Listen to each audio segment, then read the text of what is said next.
안녕하세요. 에스더를 읽어주는 남자. 자, 이 시간에는 에스더 5장부터 8장까지 4장을 다루겠습니다. 지난 시간에 악당 하만이 모르드게를 향한 개인의 어떤 사적 감정을 뛰어넘어서 확대 해석해갖고 모르드게의 민족, 그러니까 유다인 전체를 죽이려고 하는 계략을 짜는 거죠. 자, 거기에 맞서갖고 이 모르드게가 이제 에스더에게 기별을 늡니다. 이때를 위해서 네가 준비된 거 아니겠느냐, 그런 왕후의 위치에 오른 게 아니겠느냐라고 하면서 뭔가 역할과 책임을 맡아달라고 요청합니다. 자, 그때 에스더서에서 가장 유명한 말, 죽으면 죽으리다, 바로 악당 하만에게 맞서겠다라고 하면서 분연히 일어났던 그런 에스더의 모습을 우리가 좀 살펴봤습니다. 자, 5장, 이 5장부터 8장까지는 이제 에스더가 주도적인 역할을, 이제 주도권을 쥐고 이야기를 전개해 나가는 거죠. 자, 5장에서는 그런 에스더의 용기와 또 왕을 위한 잔치가 나옵니다. 이제 에스더가 2번이나 이제 잔치를 벌리는 거예요. 자, 1절부터 4절에 보니까 제3일에 이렇게 얘기했습니다. 그러니까 4장 끝에서 금식을 요구했죠. 3일 동안. 그러니까 금식을 마치고 이제 왕에게 나아가는 겁니다. 자, 다행히 이 왕이 그 에스더의 모습을 보면서 너무 사랑스러워하면서 용서와 승낙의 표시로 귤을 탁 내미는 거죠. 뜻밖의 이런 왕의 마음이 움직인 겁니다. 하나님이 이제 섭리적으로 역사하는 거예요. 자, 에스더요, 그대의 소원이 뭐냐? 나라의 절반이라도 주겠다. 이제 이 말이 3번이나 나옵니다. 자, 그랬더니 에스더가 뭐라 그래요? 왕을 위해서 잔치를 베풀었으니 좋게 여기신다라면 하만과 함께 오소서. 자, 여기서 이 잔치가 이제 6번째로 에스더서에서 잔치라는 말이 나왔습니다.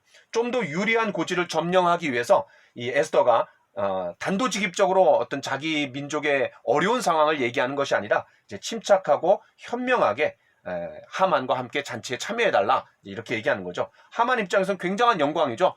바로 그런 왕후가 왕과 함께 유일하게 자기만을 이렇게 초청했기 때문에 그런 거죠. 자, 5절부터 8절에 보니까 왕이 하만과 함께 이제 잔치에 참석했습니다. 자, 이걸 보면은 그 와스디는 왕이 마련한 그런 잔치 자리에 오지 않아갖고 폐위가 됐는데, 이제 왕후 에스더가 마련한 잔치에 와달라고 해갖고 이제 왕이 오게 되는 거죠. 참 이 아이러니한 것 같아요. 자, 에스더에게 다시 한번 소원을 묻습니다. 나라의 절반이라도 주겠다라는 거죠. 그때 에스더가 아주 정말 침착하게 또 이렇게 얘기합니다. 내일 한 번 더 잔치를 베풀 테니까 좋게 여기신다라면 하만과 함께 꼭 와달라고 이제 초청하는 거죠. 여기에 이제 에스더의 굉장히 의도적이고 전략적인 지혜가 이제 깔려 있는 겁니다. 자, 9절부터 14절. 그날 하만이 굉장히 마음이 기뻐갖고 이제 즐거이 왔어요. 왜냐하면 이틀이나 여왕이 베푼 그런 잔치에 왕과 함께 유일하게 초청받은 사람이 이제 자기라는 거죠. 자, 그런데 이 첫 번째 잔치와 두 번째 잔치 사이에 하만의 음모가 이제 여기에 이제 나옵니다. 자, 그러나 이 모르드게가 대궐문에 있다가 그 하만에게 절을 하지 않은 것을 보고 굉장히 불쾌한 거예요. 기분 좋게 나왔다가 이제 불쾌감이 그냥 사로잡힌 거죠. 그래서 집에 돌아와 갖고 친구들과 아내 세레스를 청해 갖고 이 모르드게의 이야기를 꺼냅니다. 여기 이제 친구들하고 이제 아내 세레스는 뭐 하만의 팬클럽이라고 할 수도 있겠죠. 어쨌든 그런 자기 도취에 흠뻑 빠진 이 하만이 굉장히 그냥 분노하는 거예요. 자, 그때 이 세레스와 모든 친구들이 어떻게 제안을 합니까? 특별히 이 세레스, 다시 말해서 하만의 부인인데요. 이 하만의 부인이 이렇게 제안을 합니다. 높이가 50규빗이 되는 나무를 세워갖고 그 나무에 매달도록 왕에게 요청하라는 거죠. 그러니까 모르드게를 그 나무에다가 매달하고 죽이라는 겁니다. 50규빗 정도 되는 건 뭐냐면 한 규빗이 이 팔뚝 여기서부터 이 끝까지예요. 그러니까 한 45cm 정도 될 텐데, 그러면은 50규빗 정도 되면 한 23m 정도 됩니다. 그러니까 한 7층 높이 정도 되는 높이에 모든 수산성 사람들이 볼 수 있도록 그렇게 이제 죽이려고 하는 거죠. 자, 이게 이제 그런 분노 가운데 뭔가 우리가 결정을 하면 꼭 이게 잘못된 결정일 가능성이 되게 높아요. 마음에 평안하지 않고 분노 가운데 뭔가 일을 결정할 때 조심해야 되는 거죠. 자, 근데 여기 이제 흥미로운 사실은요, 이 제안을 누가 주도했냐면 세레스가 주도합니다. 다시 말해서 하만의 부인이죠. 그러니까 하만의 부인의 그런 제안과 책략을 하만이 받아들이는 거예요. 여러분, 1장에서 그런 아내가 남편을 존경하도록 조서를 내렸는데, 그런 조서는 조서일 뿐이죠. 비현실적인 조서라는 것이 여기서 이제 또 드러나는 거죠. 자, 그래서 그런 부인 세레스가 제안한 거를 받아들이게 됩니다. 자, 이제 5장부터 8장까지 에스더가 주도권을 잡고 이야기를 전개시켜 나간다 그랬는데, 여러분, 에스더라는 이름이 총 55번 이 에스더서에 나옵니다. 자, 그런데 왕후 에스더라는 표현은 딱 14번 나와요. 그런데 5장 이전에는 한 번 나오고 그 5장 이후에 13번이 나옵니다. 그러니까 5장부터 이 에스더가 어떤 역할을 하냐면 페르시아 왕국의 왕후이기도 하지만 바로 하나님 나라의 왕으로서, 그런 하나님 나라를 섬기는 왕으로서의 역할, 어떤 책임을 다하고 있는 걸 우리가 좀 생각해 볼 수 있습니다. 자, 그 다음에 6장으로 한번 넘어가 보죠. 자, 첫 번째 잔치와 왕후 에스더가 이제 마련하는 두 번째 잔치 사이에 한편에서는 하만과 그 측근들이 모르드게를 장대에 높이 달아갖고 죽일 방법을 강구할 때 그날 밤, 바로 왕이 잠 못 이루는 밤을 이제 갖는 거죠. 근데 이 왕만 잠 못 이루는 밤이 아니라 아마 에스더에게도 굉장히 잠을 설쳤을 것 같아요. 그렇죠? 잠을 잘 수가 없었고, 왜냐하면 이제 그 다음날 잔치 때 아주 비수를 꽂는 그런 말을 해야 되잖아요. 굉장히 용기가 필요한 거예요. 또 하나, 이 하만은 모르드게를 잡아서 죽일 걸 생각하니까 아주 잠을 설치지 않았을까. 그러니까 여러 사람이 잠을 자지 못했을 그런 밤입니다. 자, 1절부터 3절에 보니까 그날 밤 왕은 잠이 오지 않아갖고 이제 역대 일기를 가져다가 읽힙니다. 그때 모르드게가 두 사람의 영모를 고발한 사건을 듣고 무슨 존귀와 관작을 베풀었는지, 어떤 보상을 해줬는지 이제 물어보게 되는 거죠.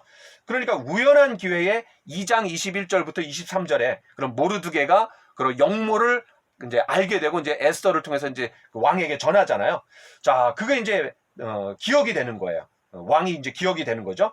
자, 그러면서 아무것도 시행하지 않았음을 알게 됩니다. 그러니까 이 모르드게의 공로를 발견하긴 했는데 아무런 포상과 보상을 하지 않은 거에 대해서 이제 왕이 깨닫게 되고 이제 어떤 조치를 하려고 합니다. 뒤늦게나마. 자, 4절부터 9절에 보니까 마침 하만이 이른 아침부터 그냥 달려왔어요. 왜냐면 이 잠을 못 잤을 것 같아요. 이 모르드게를 그냥 죽이려는 생각에.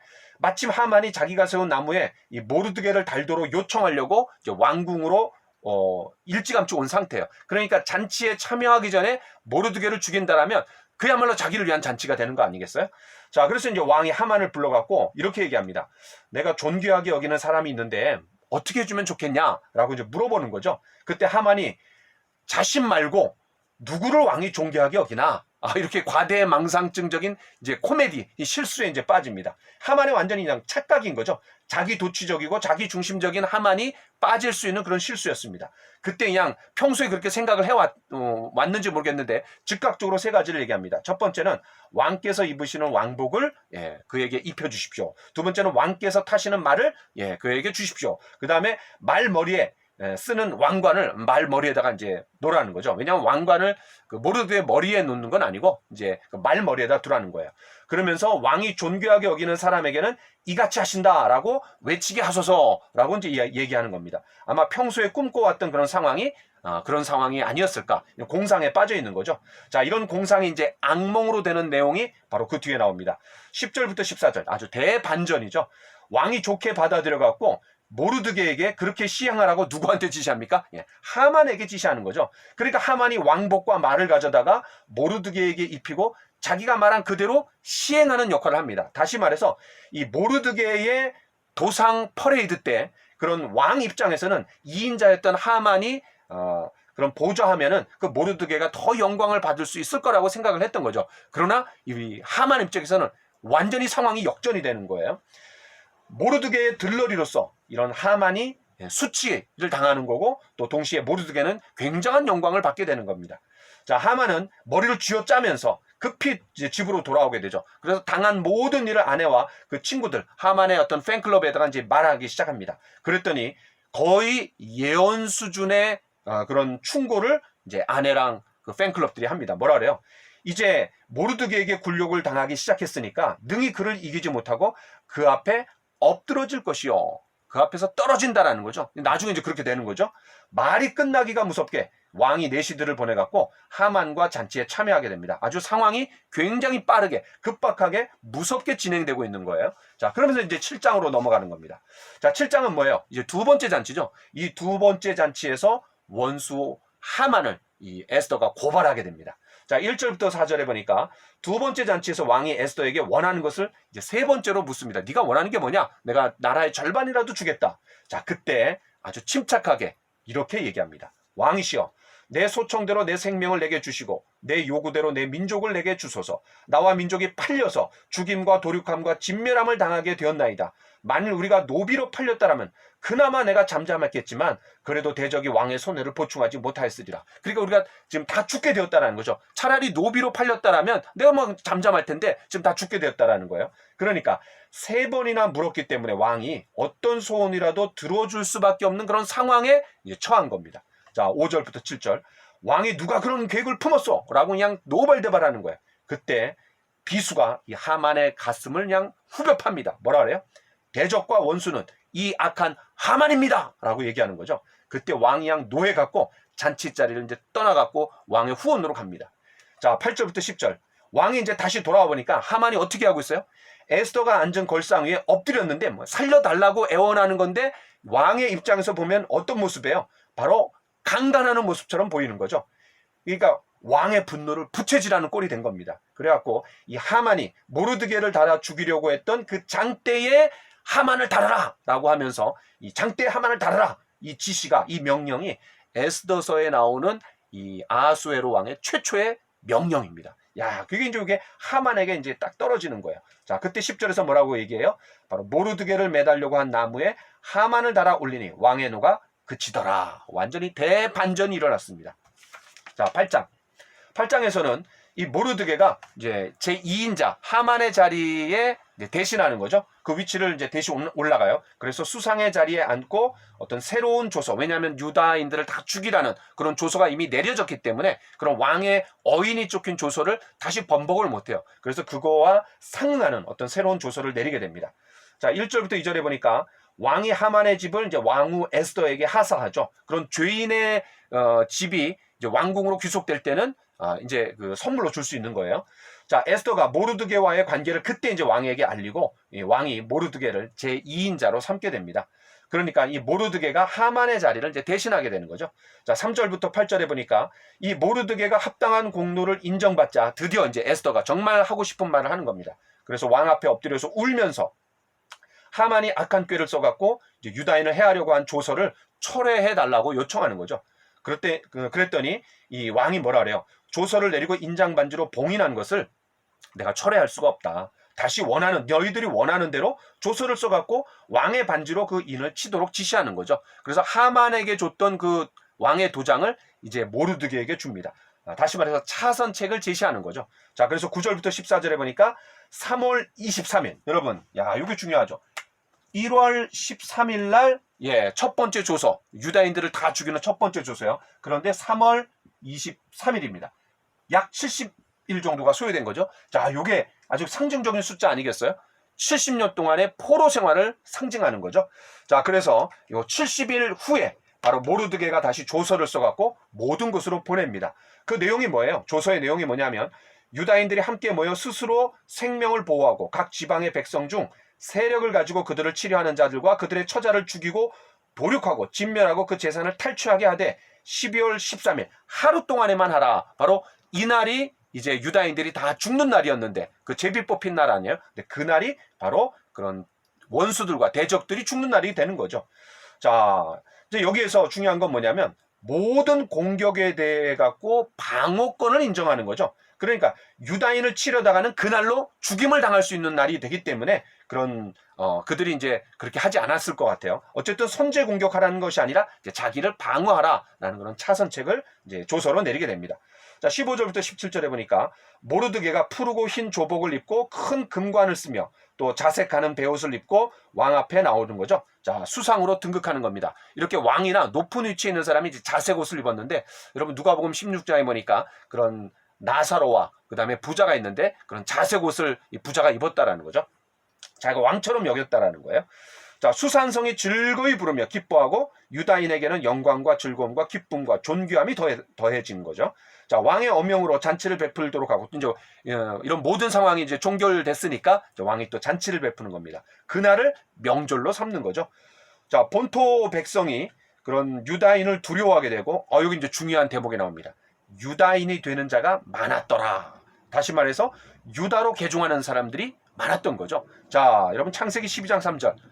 아브라함에게 너를 축복하는 자에게는 축복하고 너를 저주하는 자에게는 저주하리니 땅의 모든 족속에 너로 말미암아 복을 얻을 것이라. 바로 아브라함의 후손들을 통해서 땅에 있는 모든 족속들이 복을 얻는데, 그 중에 이 페르시아의 수산성에 있는 많은 사람들이 유다인이 됨으로 말미암아 하나님을 섬기는 그런 백성들로 들어오게 되는 거죠. 이방인들이 하나님께로 돌아오게는 그런 놀라운 그런 기적이 일어나는 겁니다. 자, 여기까지 5장부터 8장 이제 에스더가 주도권을 쥐고 이야기가 전개되는 그런 내용들을 살펴봤는데, 놀라운 반전인 하나님께서 보이지 않는 손을 통해 갖고 에스더와 또 모르드게 그런 하나님이 놀랍게 역사하시는 걸 우리가 봤습니다. 자, 여기까지 하겠습니다. 감사합니다.